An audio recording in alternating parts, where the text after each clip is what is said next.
Pakistani dramas news entertainment and sports के channel पे मैं मोहसिन अली एक दफ़ा फिर आप लोगों को खुशामदीद कहता हूँ। और सबसे पहले शुक्रिया उन सब लोगों का, सारे व्यूअर्स का, जिन्होंने मेरे चैनल को सब्सक्राइब किया।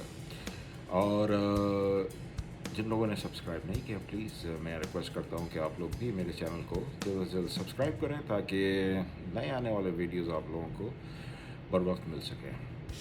तो आज के वीडियो में जो ड्रामा हम लोग डिस्कस करेंगे वो है ड्रामा ज़ख़म का एपिसोड नंबर 44। तो आज के वीडियो में हम लोग ये डिस्कस करेंगे कि किस अदाकार ने कैसी अदाकारी की और जो लीडिंग कैरेक्टर्स हैं इस ड्रामे के, उन्होंने कैसा परफॉर्म किया और स्टोरी किस तरफ आगे बढ़ेगी। इन चीज़ों पे हम लोग एनालाइज करेंगे। तो चलते हैं वीडियो की तरफ। तो आज का ड्रामा जब शुरू होता है तो उसमें वक़ार भाई जो कि हीरोइन के भाई हैं, और वो हीरोइन की भाभी जो है वो उनका रूम अरेंज करती हैं, क्योंकि उनको पता है कि अब सिकंदर जो है वो घर आ चुका है। तो अरीज का वहाँ रुकना काफ़ी वो उनको ऐसा लगता है कि अरीज अब घर पे नहीं रुकेगी। तो वक़ार भाई जो है वो हीरोइन के भाई हैं, वो उसको कहते हैं कि तुम जो है वो हमेशा अरीज का बुराई ही चाहती हो। और वो एनवेलप दिखाते हैं उसको और वो कहते हैं कि ये एनवेलप जो है उसने अहमद की बर्थडे के लिए रखे थे, ये पैसे के, जब उसकी बर्थडे होगी तो हम उसका बर्थडे अरेंज करेंगे। और वक़ार भाई ये भी कहते हैं कि तुम जो भी सोचो तुम उसके ख़िलाफ़ ही सोचोगी। तो वो उसको काफ़ी डांटते हैं और वो समझ गए हैं कि जो उनकी वाइफ है वो अरीज के ख़िलाफ़ ही रहेगी। तो अरीज जो है वो फिर हमने ये देखा कि अरीज अपनी सोचों में गुम है और वो अपने अफ़ान की मदर की नसीहतों को याद कर रही है, जिसमें उन्होंने उनको ताकीद की थी कि कुछ भी हो जाए अपना घर नहीं छोड़ के जाना। और इस सिचुएशन में अरीज का घर पे रुकना भी सही नहीं है, क्योंकि जो उसका सबसे बड़ा दुश्मन सिकंदर, जो कि जिसने सारे एपिसोड्स में उसको काफ़ी तंग किया और उसकी लाइफ को हेल किया, वो अब उसके साथ ही आने वाला है। लेकिन उनकी मदर का ये इसरार है कि ये अब सुधर चुका है और अब वो पहले वाला सिकंदर नहीं रहा है, और अब वो सबके लिए जो है अब वो किसी को तंग नहीं करेगा। इसी दौरान जब आरी ये सब सोच रही होती है तो एमन उसके रूम में आती है किसी बहाने से, और वो कहती है कि ये लोग जो हैं वो उसको एक तरह से अफ़ान, उसकी मदर और सिकंदर के ख़िलाफ़ भड़काती है। वो ये कहती है कि ये इन घर वालों ने जो है मेरा भी कभी ख्याल नहीं किया और ये सिर्फ़ अपने बेटों का ख्याल करती हैं। जैसे कि हमने देखा कि जैसे ही सिकंदर को गोली लगी, उनकी मदर फ़ौरन भाग के हॉस्पिटल चली गई। और एमन उसको ये भी भड़काती है कि तुम जो है वो इन घर वालों की बातों पर बिल्कुल भी यकीन नहीं करना, और वरना तुम्हारा भी वह हाल होगा जो मेरा हुआ है। उसके बाद हमने ये देखा कि जो सिकंदर है वो घर आ जाता है, लेकिन वो रास्ते में मतलब दरवाजे के ऊपर रुक जाता है। अरीज को देख के काफ़ी हैरान होती है और एक तरह से खुश भी होती है कि उसका प्लान जो है वो अब जैसा कि वो चाहती थी एक तरह से वो हो रहा है, क्योंकि अब उसको अफ़ान और अरीज को अलग करने में सिकंदर भी यहाँ पर है, तो उसके लिए उसको बहुत ज़्यादा आसानियाँ हो सकती हैं, ऐसा कि एमन का प्लान लग रहा है मुझे। तो सिकंदर दरवाजे पे ही रुक जाता है और सब कहते हैं कि अंदर आओ, तो लेकिन सिकंदर ये कहता है कि जब तक अरीज मुझको माफ़ नहीं करेगी मैं घर के अंदर नहीं आऊँगा। अरीज उसको कहती है कि ये तो आप ही का घर है, और जब आप घर वालों की मर्ज़ी से तुम आ गए हो तो फिर मेरी मर्ज़ी की क्या औकात है। और सिकंदर जो है वो उससे माफ़ी मांगता है, लेकिन अरीज जो है वो बिल्कुल ये तो एक डेफिनेट बात है कि जो उसका दुश्मन रहा है, जिसकी वजह से जो लाइफ अरीज की ड्रामे में दिखाई गई है, वो इंसान जब उसके साथ रहने के लिए आ जाए जिससे वो नफ़रत करती है और बिल्कुल उससे दूर भागना चाहती है, अगर वो आ जाए तो ये तो कोई पॉसिबल बात है।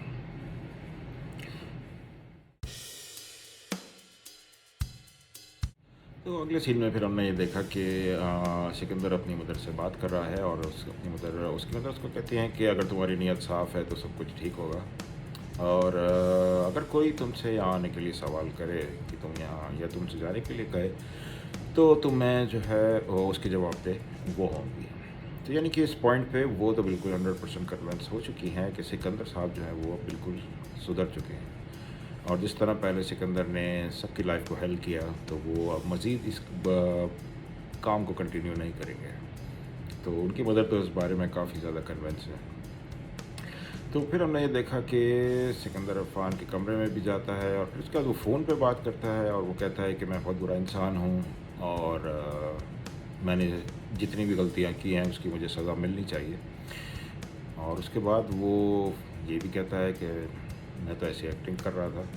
और वो कोई चीज़ ऑर्डर करता है और अफ़ान से कहता है कि मैंने कुछ सामान ऑर्डर किया है, तो वो बंदा लेके आ रहा है। उसके बाद हमने देखा कि जब वो बंदा सामान लेके आता है तो उसकी गन होती है। ये सीन देख के ज़रा जो हम पिछले एपिसोड से अभी तक का जो इम्प्रेशन व्यूअर्स पे पड़ा था कि अब सिकंदर वाक़ई सुधर चुका है और सिकंदर एक नया सिकंदर बनेगा और ड्रामे को पूरा बदल देगा, तो ऐसा नहीं हुआ। सिकंदर तो अभी भी वही है, मुझे ऐसा लग रहा है एज़ ऑफ़ दिस पॉइंट। क्योंकि अपनी गन को मंगाना पुराने घर से इस बात की इंडिकेशन है कि सिकंदर के प्लान्स अभी भी अफ़गान के ख़िलाफ़ ही चल रहे हैं। उसके बाद हमने ये देखा कि ब्रेकफास्ट पे सिकंदर की मदर उसको बुलाती हैं और सब फैमिली मेम्बर्स जो है वो नाश्ता के लिए रेडी होते हैं।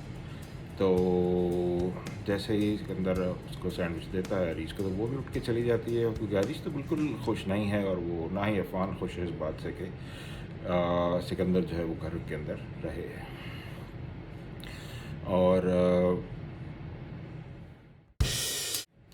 और जब सारे फैमिली मेम्बर्स नाश्ता कर ही रहे होते हैं, तो एकदम से अमन कमरे में आती है और कहती है कि अफ़ान को कुछ हो गया है।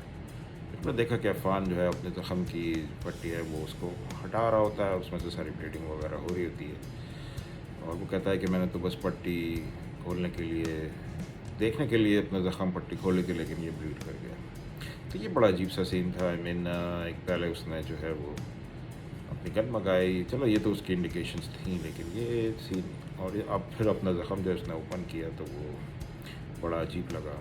इससे अच्छा कोई और भी scene to show villainish instincts होना चाहिए था। खैर बहरहाल तो सब लोग परेशान हो जाते हैं, उसकी मदर भी परेशान हो जाती हैं कि ये क्या हो गया, और वो बुला के अफ़ान को आवाज़ देती हैं। यानी कि ये सब करने का मकसद शायद सिकंदर का ये होगा कि वो उनकी मदर को और ज़्यादा पैनिक करे और अपने उनकी और सिंपैथीज़ गेन करे, जैसे कि उसने पहले वो कर चुका है अपना ड्रामा करके। क्योंकि ऐसा लग रहा है, क्योंकि जैसे ही उसने गन मंगाई तो यहाँ से ही मेरा फ्रेम ऑफ माइंड दोबारा ही चेंज हो गया।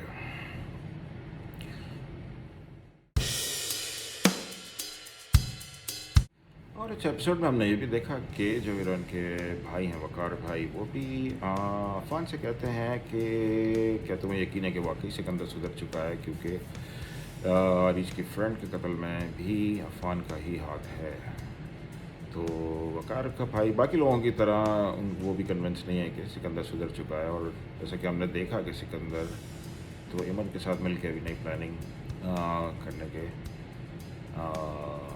दर पे है, और उसकी नई प्लानिंग में यही होगा कि वो एमन और अरीश को मज़ीद नुकसान पहुंचाए। तो कोई भी इंटरनली मतलब जैसे कि हमने देखा कि ना अरीश ना अफ़ान, उनकी मदर के अलावा किसी को भी इस बात का यकीन नहीं है कि वो सुधर गया है, क्योंकि उनको लगता है कि वो ऐसा नहीं कर सकता जिस तरीके से उसने बाकी लोगों को नुकसान पहुंचाए हैं इस ड्रामे के अंदर। फिर हमने देखा कि फिर हमने देखा कि आगे वाले सीन में अफ़ान जो है वो अरीश को ढूंढ रहा होता है और वो बाहर खड़ी होती है, तो वो उसको डांटता है कि तुम अचानक बाहर कैसे चली गई। तो वो बहुत नाराज़, अरीश बहुत नाराज़ है उससे, अफ़ान से, और अफ़ान कहता है कि तुम्हें इस तरह बाहर नहीं आना चाहिए था। लेकिन अरीश कहती है कि उसको पता है कि एमन और सिकंदर अभी भी मिले हुए हैं। चलें, ये तो अच्छी बात है कि अरीश को इस बात का अंदाज़ा है कि ये दोनों मिले हुए हैं। और वो कहती है कि उसने अरीश की कॉल को सुना था, और जब उसने एमन का फ़ोन, अरीश ने कहा कि जब उसने एमन का फ़ोन लिया तो उसने सिकंदर की बात सुन ली थी, और वो जिसमें सिकंदर ये कह रहा था कि तुम तो सिकंदर ये कह रहा था कि एमन जो है वो उसके टुकड़ों पे पलती है। और इस तरह से अरीज को इस बात का खूबी अंदाज़ा है कि अरीज इस बात पे भी काफ़ी स्ट्रेस्ड आउट है कि दोनों दुश्मन जो हैं उसके, पहले तो वो अलग अलग थे तो वो दोनों को एक सेपरेटली तौर पर हैंडल कर लेती थी, लेकिन अब दोनों दुश्मन जो हैं वो एक ही साथ एक ही घर के अंदर हैं। तो अरीज के लिए इंडिविजुअल तौर पे उन दोनों दुश्मनों को हैंडल करना काफ़ी मुश्किल होगा, क्योंकि पहले जब अरीज वापस घर में आई थी तो हमने देखा था कि एमन जो है वो ये कहती थी कि मेरा सामान जो है वो फ़ान के रूम में है, और कभी हमने देखा कि वो उससे बातें कर रही होती थी उसके रूम में जाके। तो ये सब चीज़ों से जो है वो अरीज को काफ़ी स्ट्रेस होता था। और जब कि सिकंदर भी यहाँ आ गया और अब जब और उसको ये भी पता है कि दोनों मिले हुए हैं, तो काफ़ी उसके लिए एक स्ट्रेस्ड आउट सिचुएशन है। तो हम नेक्स्ट एपिसोड में ये देखेंगे कि आगे क्या होता है, क्या अरीज और इन दोनों दुश्मनों को किस तरह हैंडल करती है, और अफ़ान आगे चल के क्या रोल प्ले करता है, क्योंकि अफ़ान का रोल प्ले करना इस सिचुएशन में काफ़ी ज़रूरी है, क्योंकि अफ़ान ही वो एक इंसान है कि जो अरीज को सिकंदर और एमन के शर से बचा सकता है। तो हम आने वाले कल देखेंगे कि कल के एपिसोड में कि आगे क्या होता है और स्टोरी किस तरह मूव होती है। ये ड्रामा जो है वो काफ़ी इंटरेस्टिंग होता जा रहा है, तो हम देखेंगे कि ये किस तरह इख्तिताम पज़ीर होता है। तो आप लोगों को वीडियो देखने का बहुत बहुत शुक्रिया। प्लीज़ लाइक करें, शेयर करें और सब्सक्राइब तो ज़रूर करिएगा मेरे चैनल को। और सब्सक्राइब करने का फ़ायदा ये है कि मेरे नए आने वाले वीडियोस बर वक्त आप लोगों को पहुंच जाएंगे। और कमेंट्स में वीडियो के बारे में जो भी आप लोग सोचते हैं वो उस पर मुझे इन्फॉर्म करें, ताकि मैं अपने वीडियो को और ज़्यादा इम्प्रूव कर सकूँ। तो देखने का बहुत बहुत शुक्रिया और अपना बहुत बहुत ख्याल रखिएगा, और हम लोग मिलते हैं फिर नेक्स्ट वीडियो में। Thank you very much.